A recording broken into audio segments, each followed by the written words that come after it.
Assalamualaikum warahmatullahi wabarakatuh. Perkenalkan, nama saya Arfin Rahman dengan NPM 22530240007. Di sini saya akan membawakan materi tentang batang. Topik bahasan di materi ini ada 4, yaitu definisi batang, jenis batang, jaringan batang, dan fungsi batang. Definisi batang. Batang adalah bagian dari tumbuhan yang menghubungkan akar dengan daun atau cabang dan berfungsi sebagai struktur penopang dan transportasi nutrisi, air dan fotosintat ke seluruh tumbuhan. Batang terdiri dari beberapa lapisan, seperti epidermis, korteks, kambium, dan fluum. Yang kedua, jenis batang.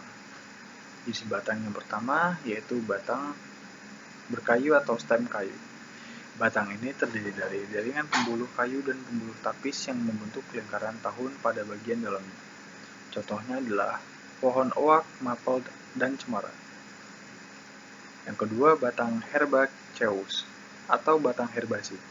Batang ini tidak memiliki jaringan pembuluh kayu dan cenderung lunak dan fleksibel.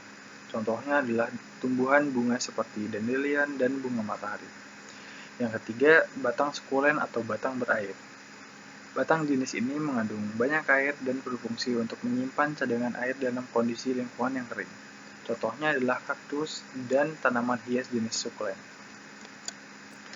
Yang ketiga, jaringan pada batang. Yang pertama, epidermis.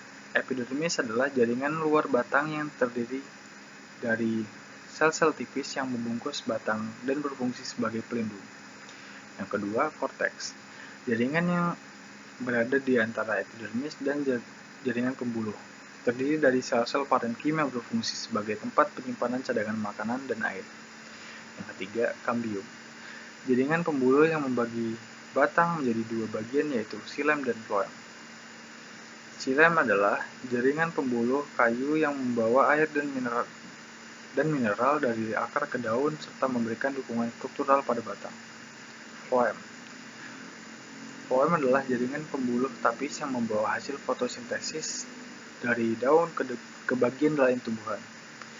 Medula adalah jaringan tengah batang yang berisi sel-sel parenkim yang tidak terdiferensiasi secara khusus. Yang terakhir, kolenkim.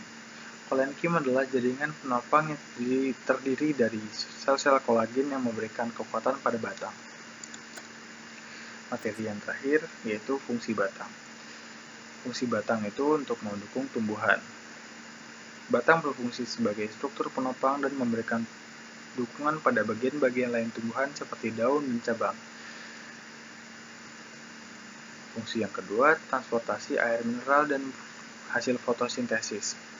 Batang memiliki jaringan pembuluh xilem dan floem yang membawa air mineral dan hasil fotosintesis dari daun ke bagian-bagian lain tumbuhan. Yang ketiga, tempat penyimpanan cadangan makanan. Batang memiliki jaringan parenkim yang berfungsi sebagai tempat penyimpanan cadangan makanan dan air. Yang keempat, respirasi. Batang mengambil oksigen dan melepaskan karbon dioksida melalui proses respirasi. Yang kelima, reproduksi. Beberapa jenis tumbuhan menghasilkan tunas pada batang yang mendapat tumbuh menjadi tumbuhan baru. Yang keenam, menyerap cahaya. Batang pada beberapa jenis tumbuhan dapat mengandung klorofil dan melakukan fotosintesis. Yang ketujuh, menyerap nutrisi. Batang pada beberapa jenis tumbuhan seperti tanaman karnivora dapat menyerap nutrisi dari mangsanya. Yang kedelapan, menjaga keseimbangan. Batang dapat merespon perubahan lingkungan seperti gravitasi dan cahaya untuk menjaga keseimbangan tumbuhan. Sekian presentasi dari saya akhiri. Wassalamualaikum warahmatullahi wabarakatuh.